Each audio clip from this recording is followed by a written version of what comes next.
So hi guys, so for today is this is the third day ng aming pagpa-practice. Dahil ng mga nakarang araw is busy kami kaya hindi nakapag-practice yung asawa ko. Syempre, kapag wala ka masyadong tulog, hindi ka pwede mag-drive. Oh yes! At meron na kaming dashcam. O diba, ang bongga. Sulit ang pag-aantay ng aking asawa siyan sa dashcam na yan. Even though pinag-antay kami ng 2 days ng dashcam na yan, kala ko pang 3rd day is hindi na sila darating. Kung hindi sila dumating ng 3rd day, rarating ko na sila. Pero buti na lang talaga dumating sila, diba? Tsaka talaga ng asawa ko ang haba ng pasensya. Sa bagay naman, diba? 13 years in the making kami. At syaga niya nga ako eh. Yung dashcam pa kayang 2 days lang. Di ba, darling? So serious naman ng person na yan. So, ngayong araw na to is 2 beses ang usapan naming mag-iikot kami. Dex and Laika.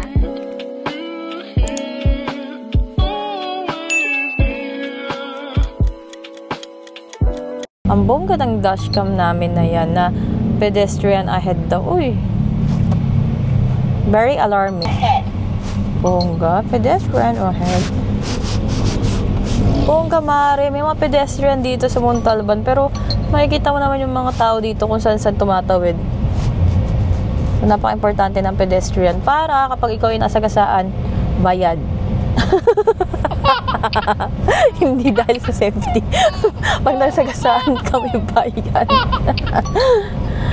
So yan, maganda talaga at mas komportable na yung pagdadrive namin ngayon kasi may dashcam na kami. Para naman sa safety purposes ng inyong sasakyan, di ba? So we're going to San Mateo. So yung pa rin yung aming ruta, wala naman kami babaguhin, magdadalawang ikot lang kami. And, ayun, normal lang naman yun. Yung paghinto-hinto. Siyempre, yun talaga, bago pa, bubo pa. Napaka-seryoso naman ng aking Daniel Padilla.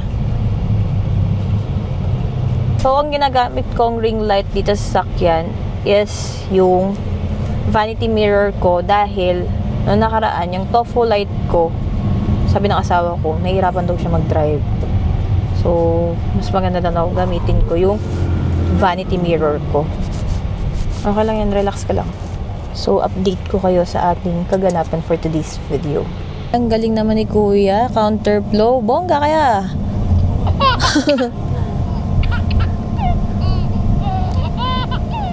So, ngayon naman, okay naman yung pagdadrive ng asawa ko. Smooth naman. Diba? So, compared to other, namin, dahil nakakatatlong, na kami, practice na kami. Nasa, na siya, 8 out of 10. Uy. Nag-ratings. Ito lang yung, medyo sa Montalban, or around this area. Yung mga kainan dito, halos limited lang yung 24 hours na open.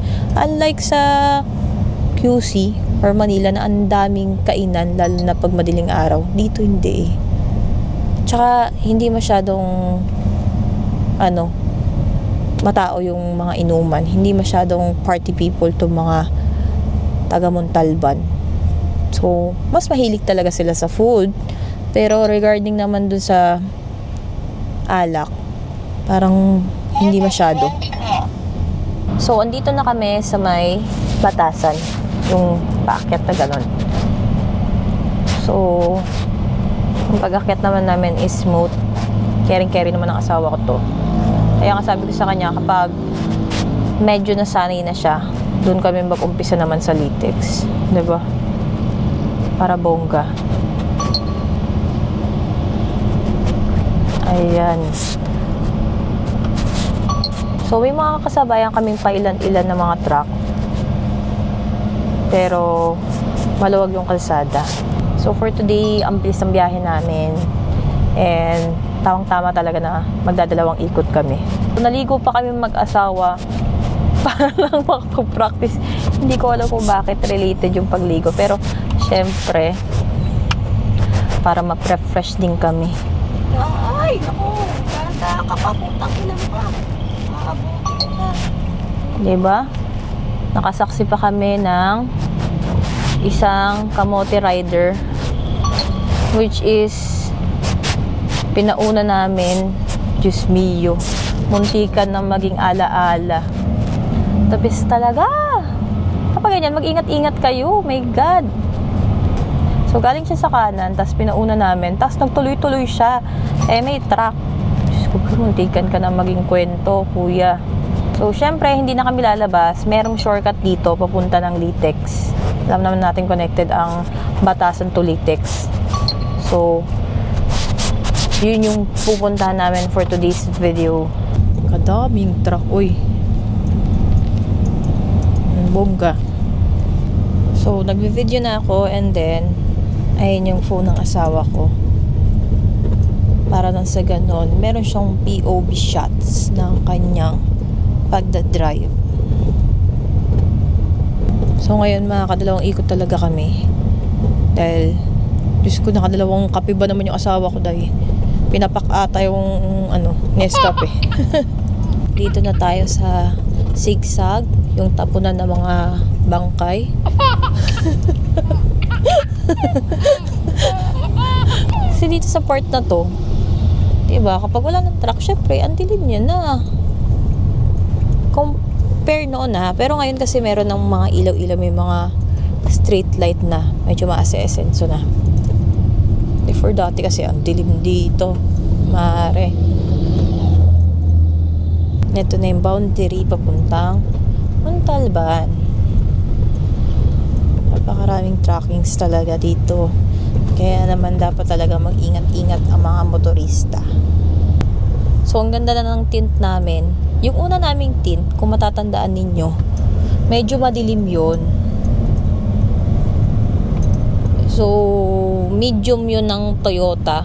Ayun yung free tint ng sasakyan. Yun nga lang, pinabago namin dahil nga, kapag gabi, sobrang dilim niya dahil.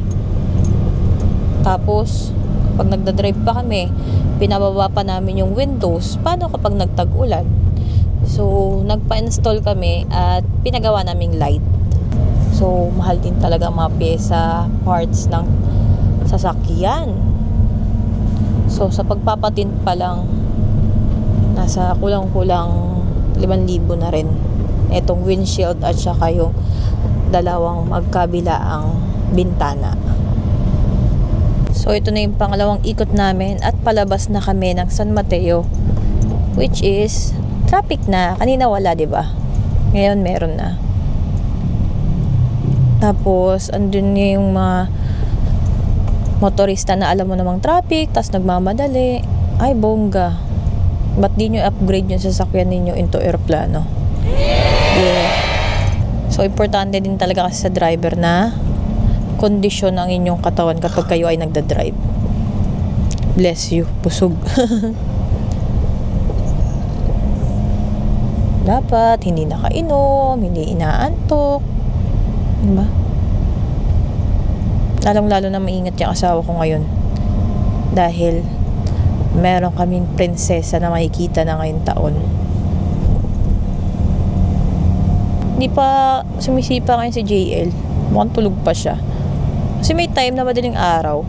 Gising na gising to. Bang antok na ako. Hindi ako makatulog kasi sipa siya ng sipa sa tiyan ko. Hindi naman masakit, pero alam mo yun, nararamdaman mo na umaangat yung balat mo. Ganun na kasi yung niya, sipa niya. So, nakikita na sa may tiyan ko yung pagsipa niya. So, medyo malakas-lakas na siya. 'Di ba? Ramdam namin talaga na healthy talaga siya. 8 vitamins ba naman nilalaklak ko eh. Ayan, andito na tayo ngayon sa Litex, everyone. Ayan, may mga papasok din naman na truck. Ayan, so andito na kami sa payatas. Ayan, Litex payatas. Siyempre, marami pa rin kaming nakakasalubong ng mga truck. Ayan o. Mga makukulay na truck. Okay ka lang, Brad? Kasi kami ng anak mo, okay lang. So, merong nasa unahan namin na Toyota Vios na pahinto-hinto. Mukhang nakainom pa ata kasi yung ano niya, takbo ng sasakyan niya is hindi diretso. Diba? May kakaliwa, may kakanan siya. So ngayon yan, lumayo kami or dumistansya kami, tinututukan ngayon siya ng truck. Kapag ganyan, nakainom. Nakainom. Lasing yan.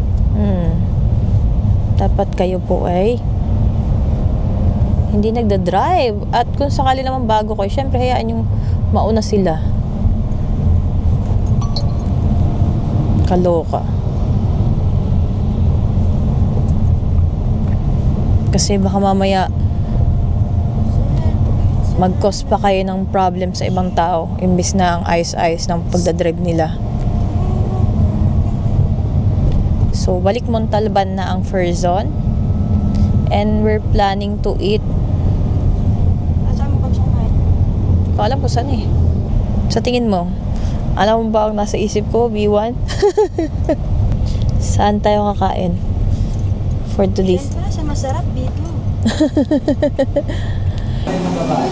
So, nagugutom na kami.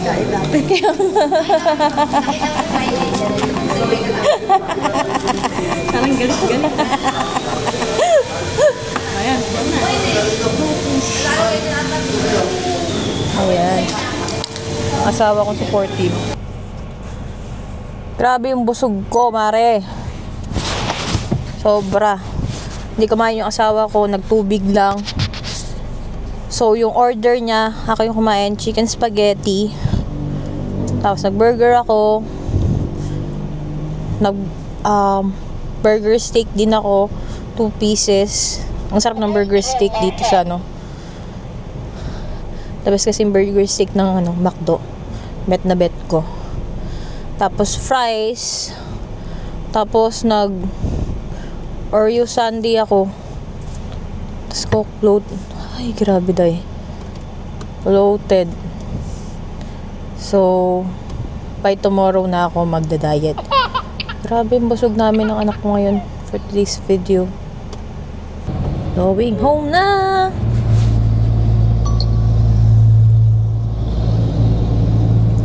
Grabe ang busog ko, mare. Laki na ng tiyan ko.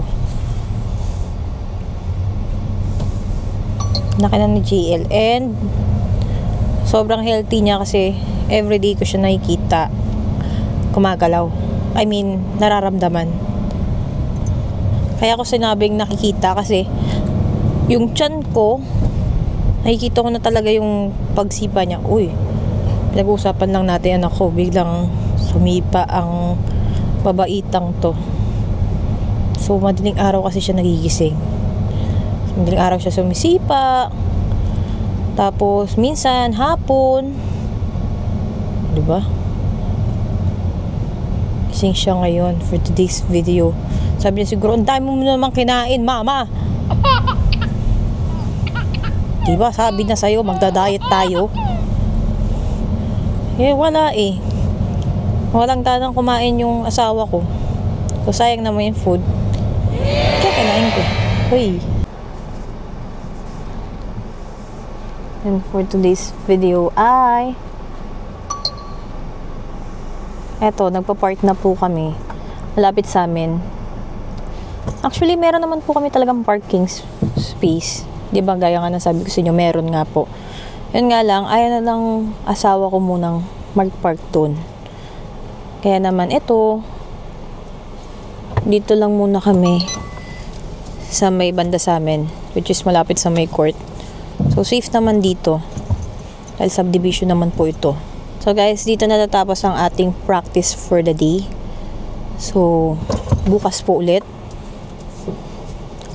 ng gabi.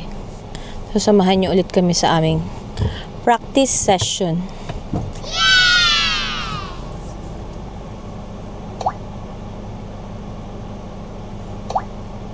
Tapos mamaya magkakabit na kami ng mga ano dito, mga binili kong iba pang gamit dito sa sasakyan. Kaya mo yun, Dada.